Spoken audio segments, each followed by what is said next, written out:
As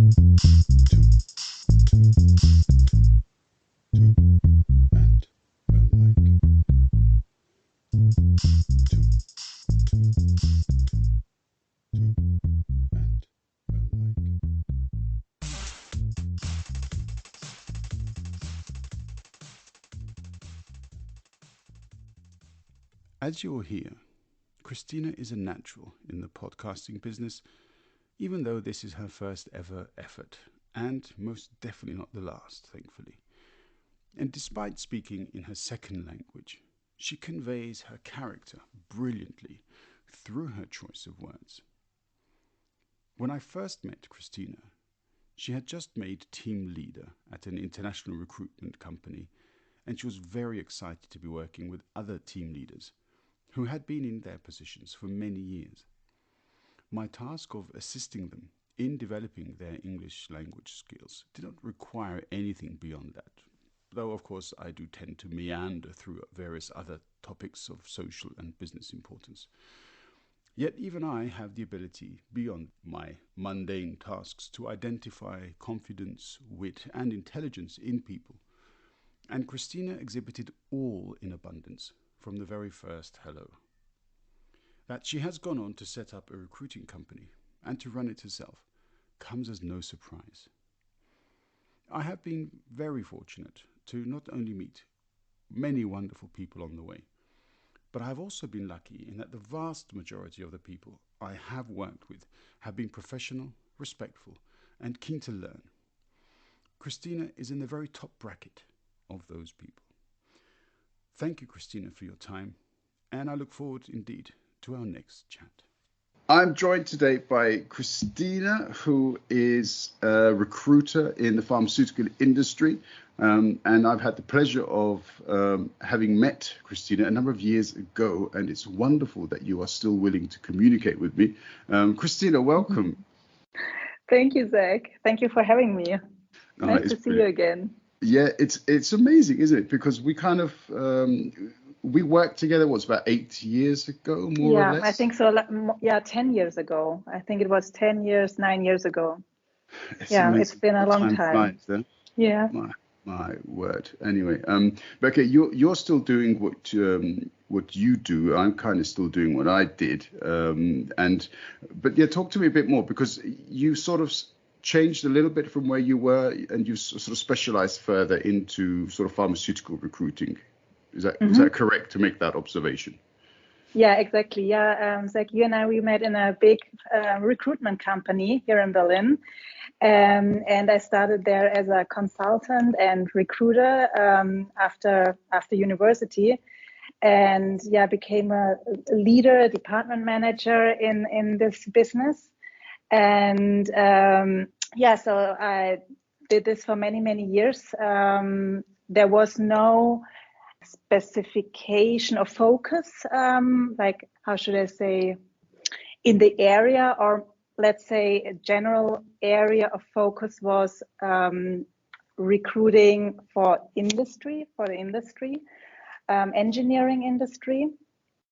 And then I decided to start my own business and to focus like 100% on the life sciences industry.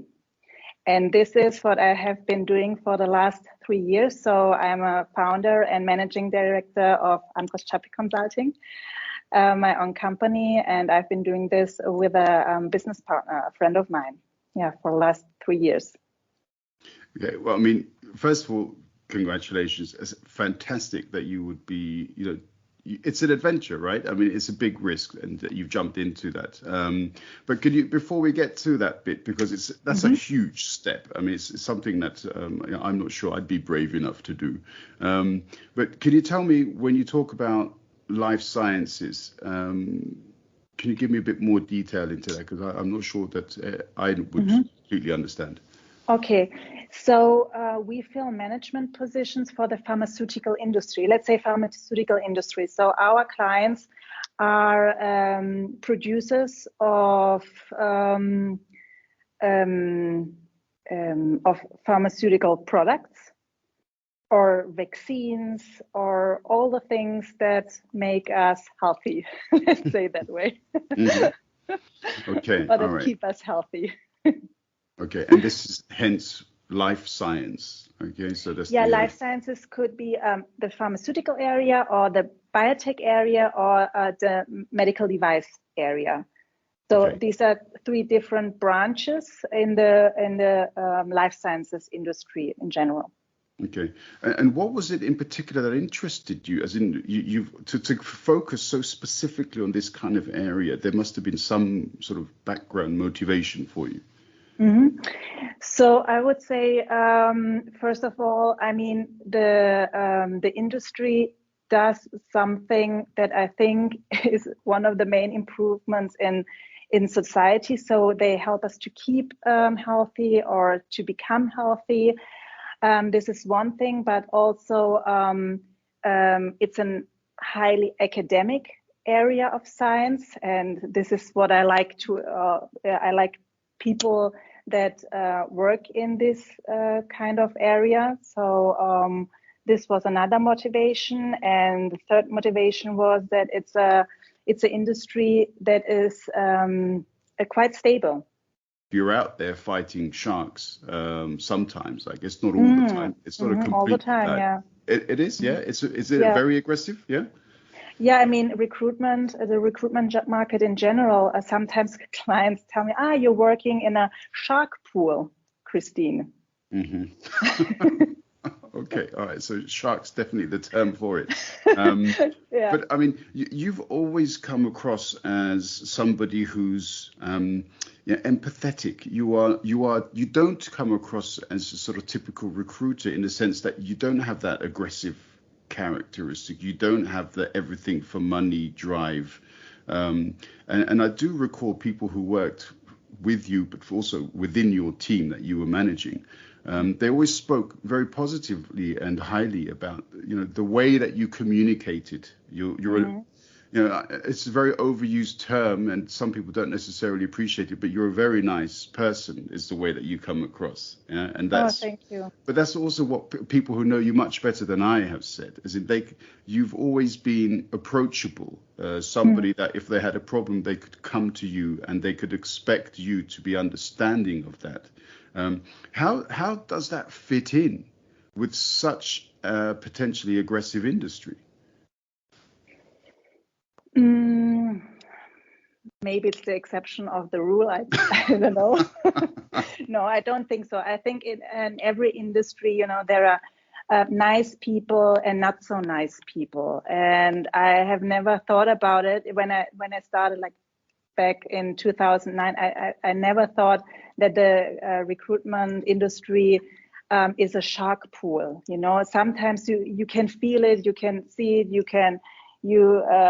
have you meet some sharks, but it's an exaggeration. So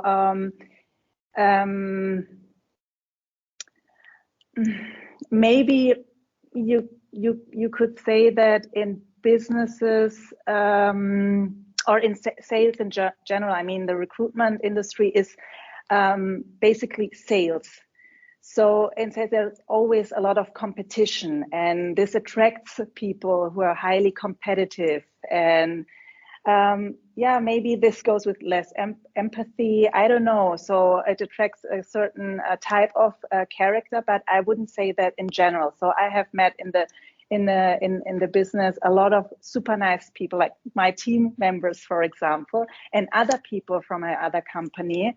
But as in every industry, there are also sharks. Absolutely.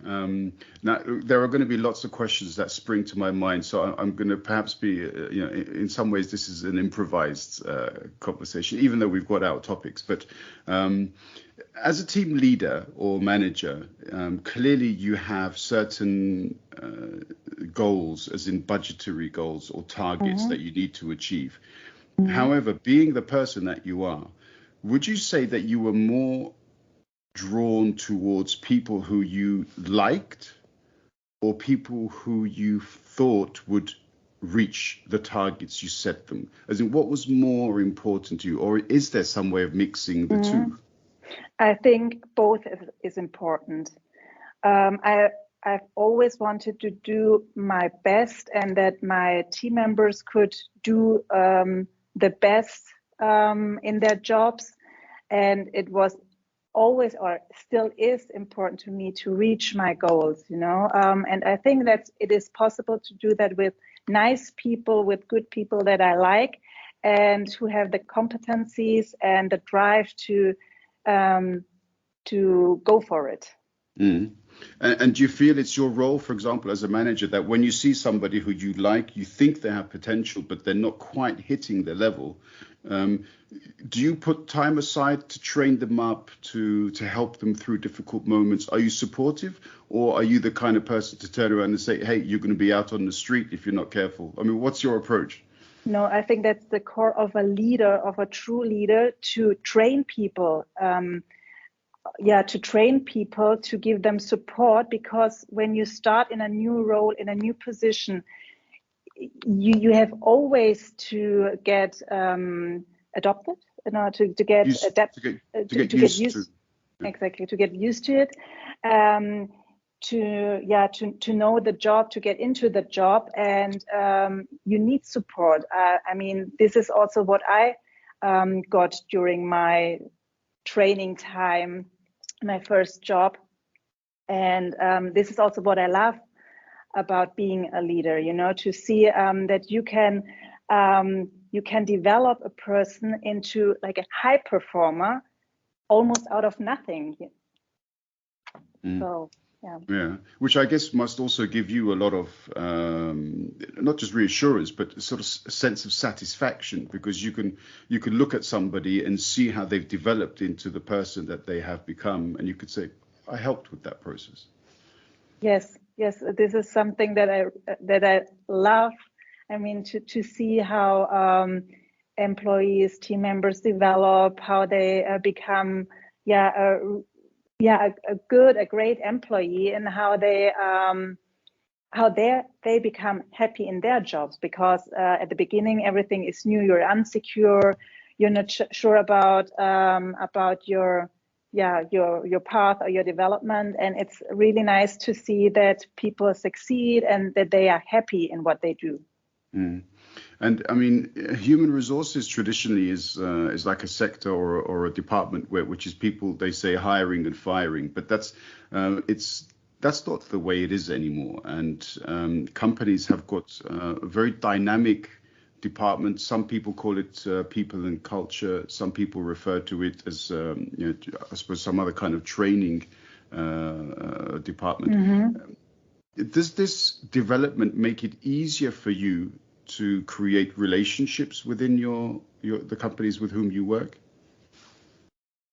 I mean, our job is to provide candidates, employees for the future company, and HR, like talent development department, is something so we have no contact with the talent development department. It's about talent acquisition. Is there a greater emphasis on experience and soft skills, basically? Okay. Mm-hmm.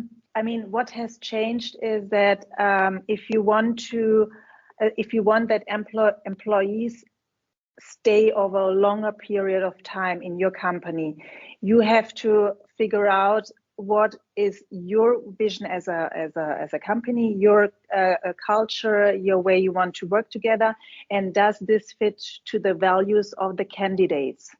Like hard skills, qualification, competences is only one part of fitting together. The other parts, which are more and more important nowadays, because candidates, there's a candidate market, so the candidates choose what kind of job they want to, in what kind of job they want to work, or in what kind of culture, business environment they want to work. So it is super important to evaluate if the values of the company and the way they want to work together fits with the values of the candidate. Okay. Even more than skills, hard skills. Yes. Mm-hmm. And do you think companies are becoming more transparent with regards to their own culture? Because is it kind of advertising for them as well, isn't it? Yes, yes, but they do it because the candidate market asks for it. Ah, So yeah, to be attractive for candidates, they had to change, otherwise, yeah, nobody is interested in your company. If you don't show who you are as a company, what values you have, what vision or yeah, and what you offer to the candidates. mm. I mean, I'm not going to mention any names. I guess you're referring to perhaps smaller companies which are not household names, which not everybody knows about. But there are some larger organizations that have become known for some practices which people don't necessarily agree with, and there have been some high-profile court cases and so on.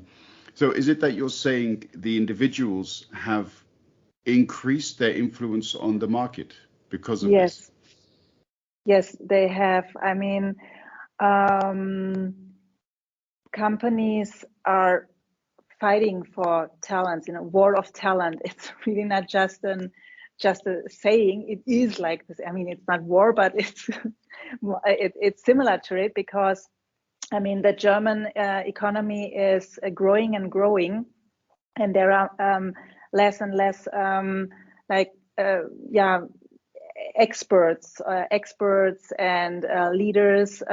So they are all competing for the same small amount. I mean, in comparison to, I don't know, many years before, the amount or the pool of candidates, it shrinks.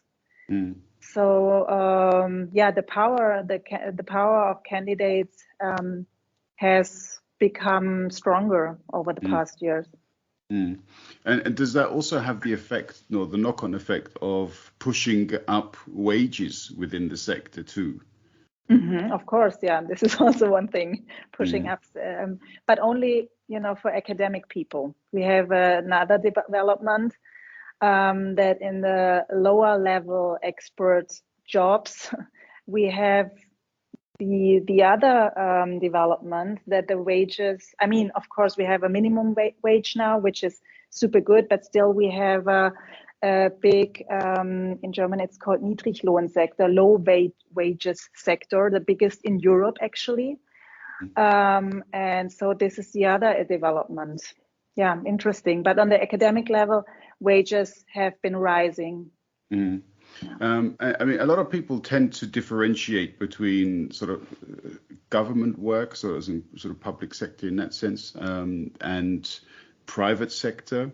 But then also there is the academia, so the academic element. And in some cases, the reputation is that academics are not very competitive, that they tend to be very slow to move. But this isn't always the case, is it? Sometimes academics can be extremely competitive, and perhaps even more so than in the private sector. Yes, I think so. That academics are super competitive. But yeah, to be honest, I think I don't I don't know too much about it, but I know that to do your PhD or to become a professor, it's all about releasing articles, releasing books, and or getting a job in the academia. I mean, there are not there are only a few jobs, and always like temporary contract until you get a Professur. It's called in German Professur. I don't know the English. Professorship, I guess. Yeah, professorship or so. So yeah, the system is or forces you to be competitive. Mm, yeah. I mean, there are so many different elements that we could branch out to from this conversation, but I'm hopeful that in future talks that we can sort of focus on some of these specific elements. I'm really interested in, for example, the sort of the racial side to this argument, and whether or not there is sort of discrimination within academia, also that you have perhaps seen in Germany on the basis of race or gender or sexuality or age, because it's very prevalent in other areas. But maybe this is something we can come back to in another chat, because I also want to focus on some of your experiences and your developments, and also some of the fantastic stuff that you're doing, because so another part which is not necessarily directly connected to your work or the company that you have formed, you also do mentoring. Is that correct to say it's not directly connected, or is it actually also a part of what you do? No, it's not directly connected. So yeah, I volunteer. It's a volunteer mentoring, and I help women, like women in leadership position, to achieve their next career goals. Yeah, and to form their career, to help, to find the direction they want to go. Okay. A thoroughly interesting topic, which I love talking about, because for me, gender equality is one of the big topics I think that humanity faces today, that it has to get a hold of properly, a handle on, and to try to improve its considerable damage to society up until now. The fact that you're doing this kind of mentoring suggests to me that there are women in senior positions and they're still not satisfied, which is cool. They want more. And this tells me that there is a lot of positive forward movement among women and other genders in these kinds of sort of scientific, mathematical, technical, engineering sectors. Is that fair to say? Yes, that's absolutely correct. And the women's network that I've been doing this mentoring program, they have started their network. It's called Healthcare Women Network, like almost 15 years ago. And now it's growing from month to month. It's growing. And so I think what has happened in the last few years, maybe like 5 years or so, with the Me Too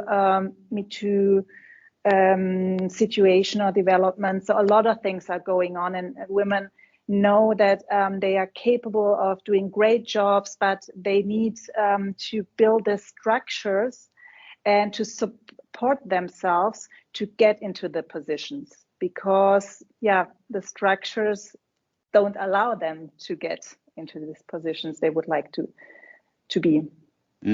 Yeah, I mean, the term glass ceiling is very well known. There are other terms, for example, allies, where you have traditionally men who act as support elements for helping women to develop their careers. Unfortunately, there is this aspect where you have a person who declares himself as an ally, but actually, the work seems to just go around in circles, and there's no real forward sort of propulsion. How difficult do you find it combating this very paternalistic system? And because in your job you have to be very neutral and professional, and you cannot in yourself discriminate against men and so on. But there is clearly a need to raise the profile of women to reach equality, because we're still not there. How hard is that for you to do? What do you mean? How hard is it for me to do? What exactly do you mean? In the perspective that to push forward this need to promote women, even though maybe a candidate says, can I have more men? I'm sorry, a client says, can I have more male candidates? And you say, but you asked me for the best candidate and they're women. So deal with it. I mean, how hard is it for you to say that to somebody, for example?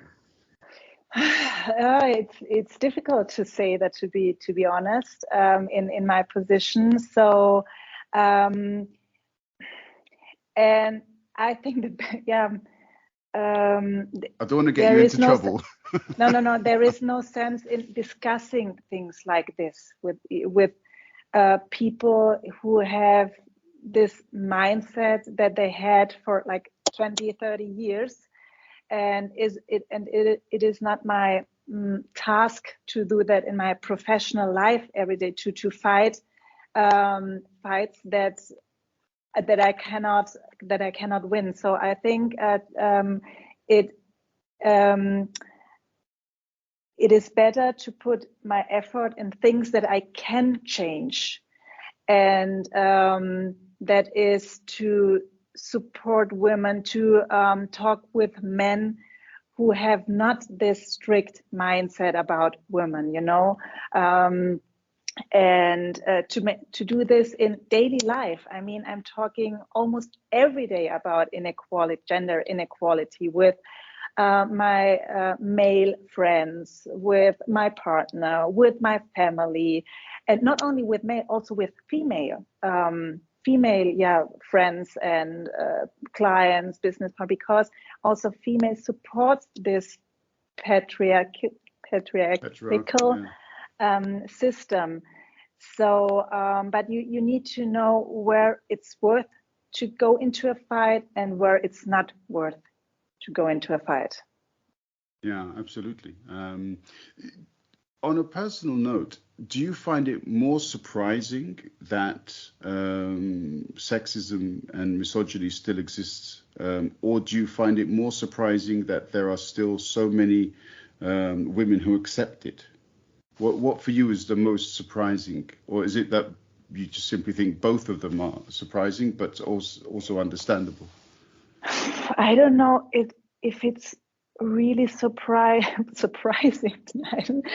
Sometimes, of course, I say, oh my God, I can't believe that we're still thinking that it's okay to discriminate women, and that they have the lower jobs, lower wages, that they do all the care work at home, and that we support this. And but on the other hand, people get used to it, get used to the situation, and somehow they think that there is a reason for that. So they justify it. So maybe that is surprising in human nature, that we justify injustice. We have to kind of try to explain it, and yeah, I mean, this is also in some ways a phenomenon of women in relationships which are perhaps considered abusive, and they take the role of "it's my fault," or "he didn't mean it," and this is very hard. From what I have read, of course, I've never experienced it myself, but from what I've read and from what I've seen, it's very hard to convince a person in this kind of a relationship, it's not your fault. Yeah. Come out, talk about it. There is help for you. I mean, how difficult must it be to be able to have that conversation with a person who does not want to accept they are being treated badly? Yeah, and I mean, I have so much understanding for these women that they cannot turn off this kind of thinking, destructive thinking.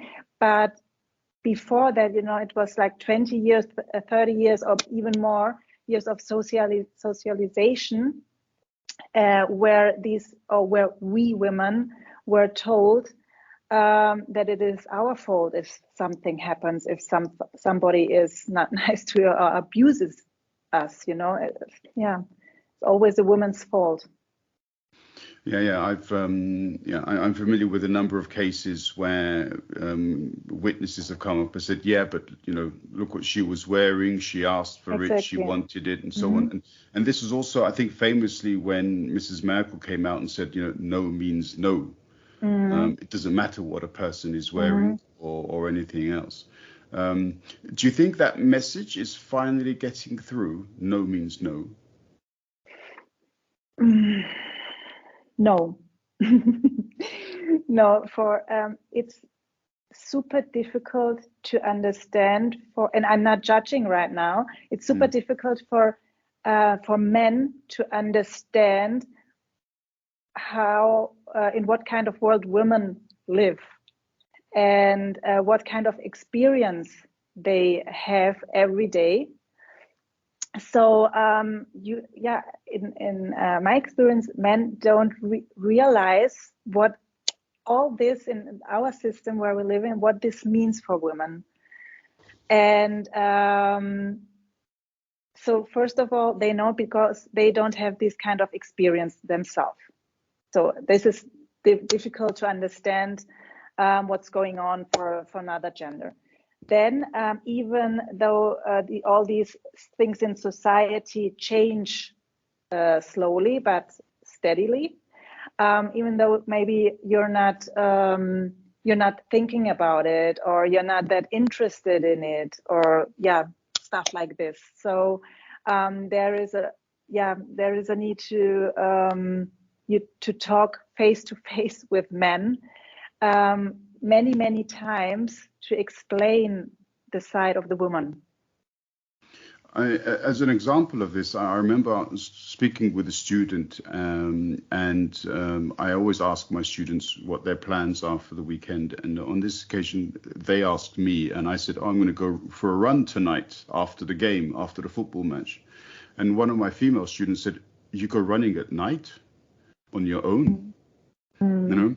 And I can never get this question out of my mind, because for me, I mean, this only happened last year, you know, for me, up until then, we're talking over 40 years, I had never considered it remotely strange that why would I not want to go out running on my own at night?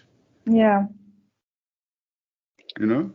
Exactly. Yeah. It's a really good example. And girls have this fear of going out during the night since their teenage years or even before. So far, even then, they're aware. So you were aware, for example, in your teens, that perhaps it's dangerous to go out running at night. Yeah, exactly. Yeah, I mean, how must that have made you feel? I mean, you know, if you don't want to answer, absolutely don't worry about it. We'll move on. But I mean, does that make you think, for example, that outside of your front door, the world is a dangerous place? How does that make you feel? Does that also affect your confidence? Because you're like, well, I don't know what's going to happen outside this door. It's not only outside the door.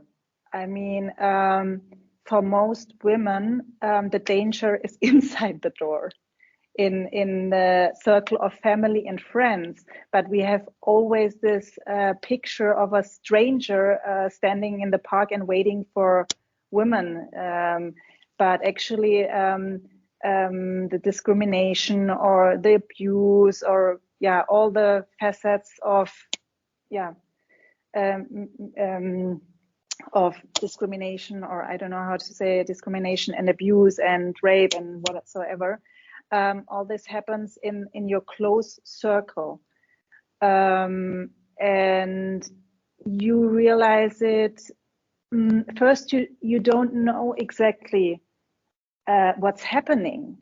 You know, it's just weird that you're getting comments or that somebody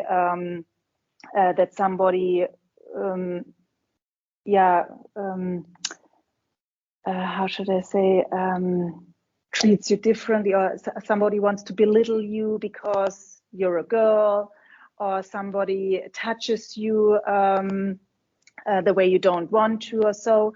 So these are all the little things, and you're wondering, but you don't get it. What's going on? And then with the time you realize, okay, this is because I'm a girl or I'm a woman, And it's okay for boys and men to do that. It's okay for society. It's okay that this happens every day. And it doesn't have to be, the stranger on the street or in the park who rapes you. There are so many steps before that belittle women and girls. Can I say that, belittle? Yes, yeah. Yes. Yeah. Unfortunately, you can. And these mentoring groups, I can imagine sometimes they also become quite emotional. Because when I talk about these things, I become emotional, and I haven't suffered from the things that you are referring to. So I can imagine how somebody would feel who's really had to talk about this and deal with it and experience it almost all of their adult lives. How hard is that for you to communicate with these people when you can see the pain in their eyes and you're trying to tell them, look, this is not your fault? Does it really complicate the process of mentoring them to say, go forward and get that position, because you can do it?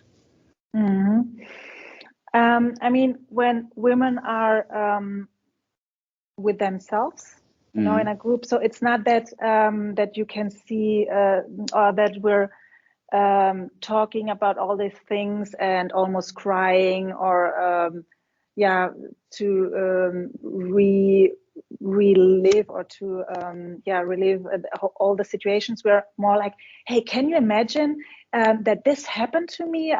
It's more that we're angry about it, and that we say, hey, why does this still happen? And I'm angry and I want to change it. And it's more like this. Of course, if someone's if something really, really bad happens, but fortunately, I haven't met a girl or a woman who has erleben, how do you say it? Experienced like a real heavy abuse, It's more the little things, as I mentioned before, that men think that they can belittle women, and this makes us more angry. And sometimes we're also laughing about it because it's kind of ridiculous. And maybe, even we sometimes say that we feel that these men are poor, actually, we feel sorry that they behave like that, but unfortunately they are in these super powerful positions. But they also get reputations, don't they? As in, for example, from what I've read, that there are, if a man behaves in this way within a company, all the women very quickly know who that person is. Now, whether or not because there is this sort of sisterhood style background to that, be careful him, don't be alone with him, or, and so on. I don't know, but these reputations do develop within an organization, but not necessarily outside of the organization. And maybe even within an organization. I don't know how long it takes that really someone who has had a bad experience with a man talks with other women about, because you think that it's your fault. So I think it takes a period of time that the woman tells other women about it. Okay. So I don't know how big the ice mountain, or how do you say the iceberg under the surface really is. And outside the organization, nobody talks about that. That's true. Maybe within the organization, but outside, no. I guess that's a shame. I mean, there is this sense of loyalty, isn't there, that people don't want to talk too badly about their boss. But I mean, since Me Too, Harvey Weinstein, and also Jeffrey Epstein, has there perhaps been a bit of a move now towards women being a bit more expressive, a bit braver, I mean, and by the way, anybody who's experienced this is extremely brave, because Yes. they get up and they go to work the next day. Hmm. And I can't possibly imagine how brave somebody has to be to go back into work and see the face of the people who they feel have abused them or disrespected them. So that is Hmm. extremely brave anyway. But then there's this thing now that, oh, no, it's actually right to speak out, because I don't want these bastards doing the same thing to other people. Do you, Hmm. do you sense this change within these industries? I think that there is a change in that we're talking about it, and that we're encouraging women to speak up. But I'm not sure. I'm not sure if women really do it much more than before. The society is, in German we say, sensibilisiert. Yeah, has been desensitized, or has been sensitized towards It it. has been sensitized for all the problems, and probably more women are talking about that. But still, I think there is a lot going on, and nobody knows about it. Yeah. Okay, so there's a lot Or more to be done. Sorry. yes, yeah. Like a few weeks ago, I read it. I read something in the news, and it says we all know at least one woman that had like a bad experience with a man, but we don't know the men. We know the names of the women because you have female friends, and you're talking about all these things, but in public we don't talk about these men who are doing this. And that's interesting. Yeah, it is. We kind of have like a victim culture, don't we, where we highlight the victims of these barbaric behavior, but we don't go looking for the barbarian, as it were. Yes, exactly. Yeah. Listening on the BBC, there are some fantastic podcasts there on the BBC, and there's one about the slave trade, specifically in Bristol, where historians of the local schools completely changed their history curriculum because they wanted to express how much the slave trade had touched their city and the kinds of people that had been involved there. But they didn't want to only represent the Africans as slaves. They didn't only want to represent them as victims. They said a part of what they did was to give them a voice. And so they had to seek out people of African heritage to ask them about their culture, how they saw things, what would be the way to represent their interests through history, of course.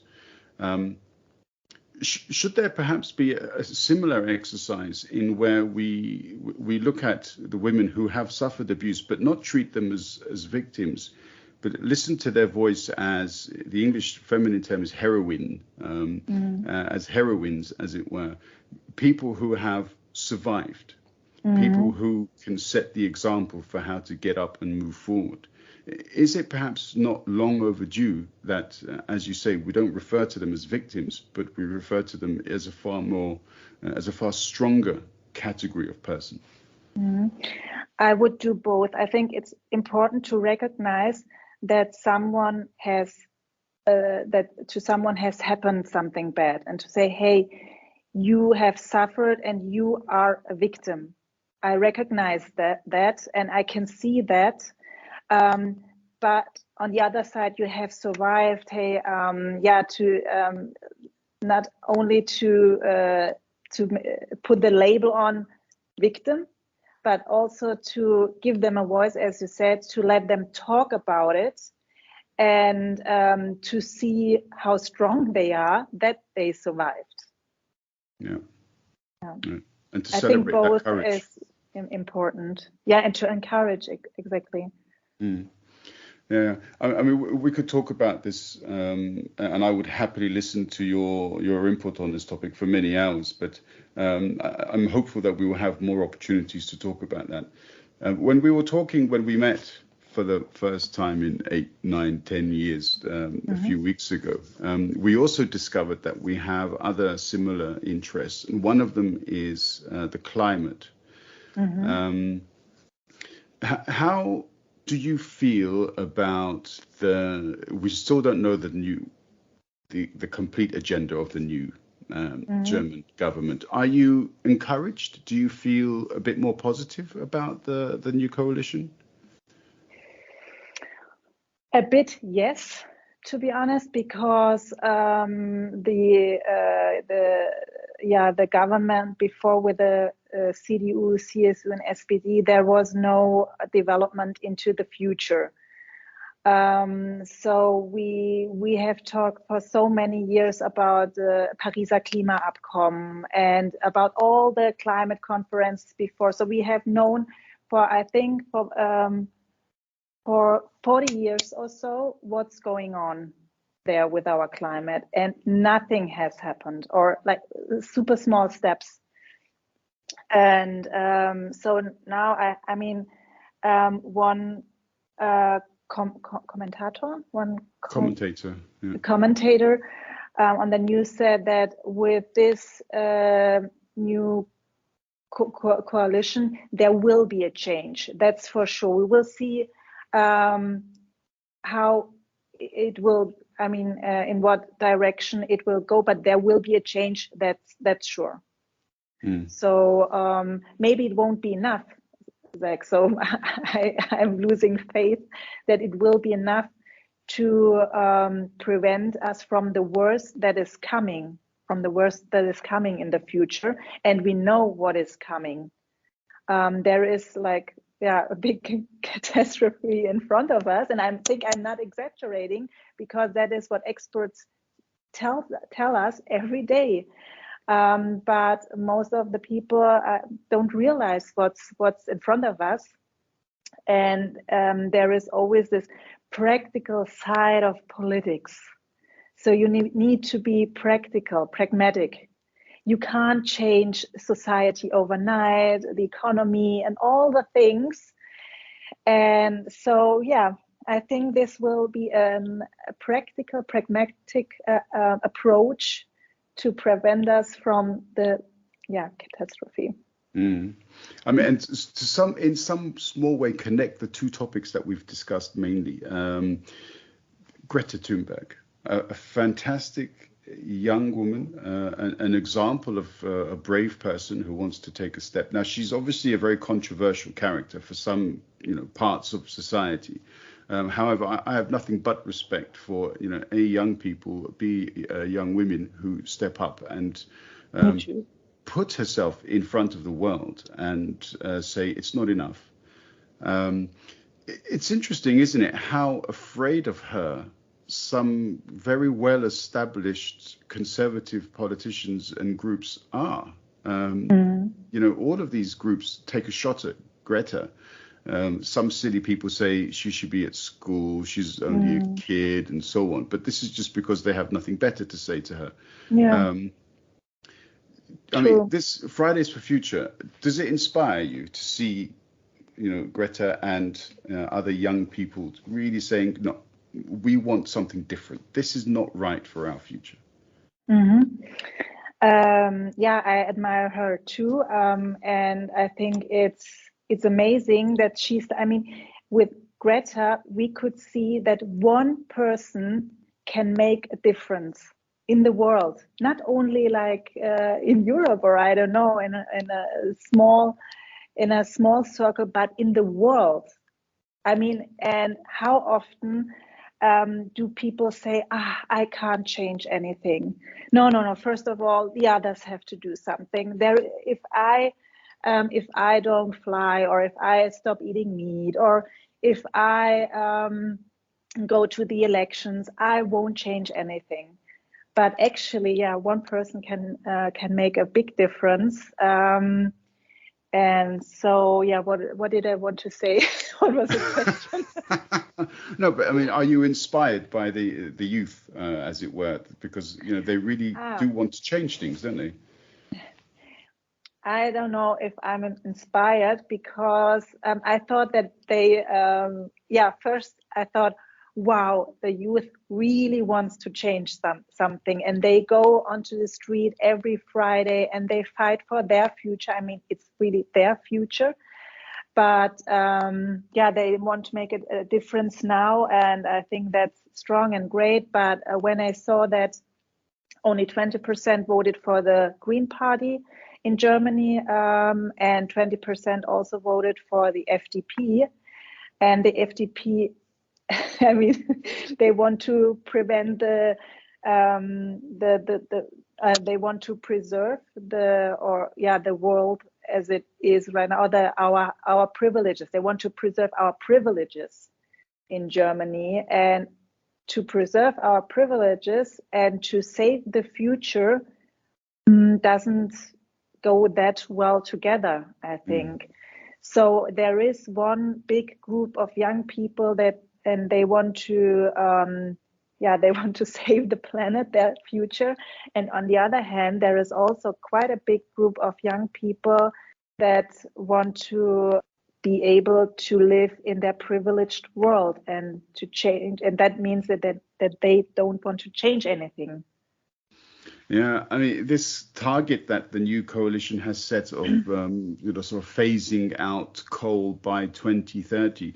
One of the things that strikes me is exactly how beneficial is this going to be to the planet? Because my fear is that on the face of it, in Germany or in the EU, we stop using coal and we use, let's say, 100% or 90% renewable energy. But we source technologies from other countries where they use coal. And in this way, we're saying, look, we're clean. It's not our fault, it's them. But the truth is, if it were not for our business, they wouldn't be doing that. So because it's a global problem, it doesn't matter if I burn the coal or they burn the coal. The coal remains burnt and the CO2 floats up into the atmosphere. So is this perhaps something that will also be considered, do you think, by the government? Or are they simply going to business as usual, as your fear is? I think they're considering it, and on the World Climate Conference like a few weeks ago, I think most of the governments or the participants agreed that that they need to stop the coal industry. Besides India, I think India, Australia, and the US. I mean, the main was it. India, I think, or India, China maybe, and Australia, but I think also the US. I'm not sure. I definitely think, India, they said 2070. Australia wanted to change the wording, and I think also the United Arab Emirates, but I could be wrong on, or maybe Saudi Arabia. But yes, I think it's fair to say that's, these countries were involved somewhere. Yeah, but the other countries, they agreed that they need to, stop the coal industry. And of course, I think that Germany, as the 5th richest country in the world, they have to play they have to be a role model in this change. So if we don't say that we want to change something, even though if we don't change it in a global sense, we won't change anything at all. Sure. But still, we need to decide for us that and to be the role model, and then also all the other countries hopefully will follow. And we always think. Actually, now I remember, we always think that Germany plays a main role in the climate change debate. But I read that there are so many other countries, smaller countries, that are much more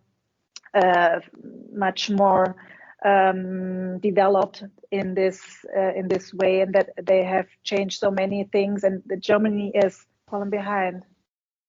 Yeah, I Yeah. mean, the Scandinavian countries are among the best. Even the UK rated quite highly on the index of companies or countries. Yeah, exactly. I was surprised.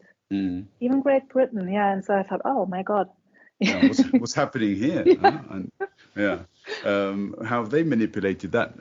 Yeah, it's yeah, no, but I mean, the scientists took all sorts of different analyses into consideration, so it's definitely interesting. I mean, the USA also came out very badly off in this particular list, as in they were in the I think the worst 10 of the top 61 Yeah. countries. So I mean, that's a very interesting statistic to view. And this is despite the Biden Mm, administration being in yeah. place for a considerable Mm, period of time. So much change is yet to occur, I think. hmm. Yeah. Yeah. Okay. Um, for me, it's fascinating that when we're talking, debating here in Germany, what needs to be done, people always say, yeah, but first the Chinese have to change and the Indians have to change. But um, they are one of the main polluters, true, but the others are the US, for example, or Australia. And we never talk about the industrialized Western countries that need to change. We always talk about the emerging countries. First, they have to change, and then maybe we will, maybe. And this is interesting that we never talk about the US or Australia. Yeah, you're right. This kind of hypocrisy is pretty consistent until they touch us, for example. Mm, So I think recently there was a story about France and Australia because France was going to supply Australia mm, with mm, submarines, and then the USA and the Brits came together secretly and cut mm, out the French, and the French were like, "Ugh," not happy about mm, that. So only when their interests are affected do they mm, raise their voice of complaint. And I think, a part of the argument that we've always said is there's only one planet. I mean, there are no sides. yeah. There's one planet. There is no option at the moment, anyway. But yeah, for some reason, others don't see it that way. Mm. And I mean, Musk is working on a other option, you know. Oh yeah. Oh yeah. So I think in the near future there will be another option somewhere there. I don't know. Yeah. Yeah. So But we he's don't have to worry. no, of course not. Well, I mean, we're worried in Berlin because he may be using our groundwater. But anyway, that's a Yeah. different argument. We'll have to consider that as well. The Tesla gigafactory that they want to Yeah. build. Yeah. Okay. All But right. in the past few days it rained a lot, so I'm not worrying about that either. Okay. Yeah. There is no climate change. Look, it's raining. No, Yeah. too I negative, Zach, too negative. you're right. You're right. I do But apologize. I have to get yeah, with it. and Yeah. there will be a technology someday in the future, so we just have to wait. All the problems will magically disappear with the right technology. This this is a very common theme. I'm happy you mention it because when I mean the in the Brexit debate as well, it was a very prominent argument that the technology will emerge to resolve all of these trade issues and political problems. But 5 years after the referendum, we still have a problem with the Northern Ireland agreement and Mm. how Northern Ireland is going to be affected by these two different trading areas. And the technology still doesn't exist. So if we're talking about a lack of technology to deal with how goods come into and out of Northern Ireland, I'd like to see how easy it is to address transporting a certain percentage of the human population to the moon or to Mars. Mm. I think we need to. Technology is cool, but we need to be a bit more realistic about the timetables. And technology is a nice to have on top. Yeah, but we need to do now something and not never. And technology will solve all our problems. That's nonsense. Yeah, I completely agree with you. I'm. Yeah, we've already got to that stage. It's an hour, Kristine, and it's flown by. Mm-hmm. And Yeah, there's so much here. I've got, I don't know how many questions here, which I'd love to ask you, but I can't put them to you now. But I would ask that, I know you're an extremely busy person, but at some point in the future, perhaps early 2022, would you be willing to come back and talk with me again about some of these questions? Yes, I Wonderful. would love to. Zach. Wonderful. Yeah, thank you very much. It's recorded, right? Yeah. That's it now. It's done. That's it. That's why I asked you now before I stopped recording. Yeah. It's there. Yeah. Cool. Fox. Yeah, absolutely. Yeah.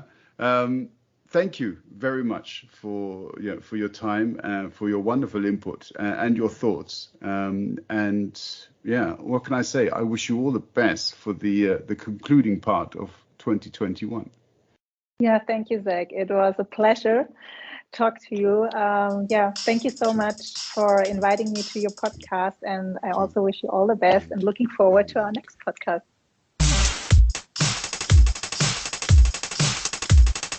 Two and a mic. Two.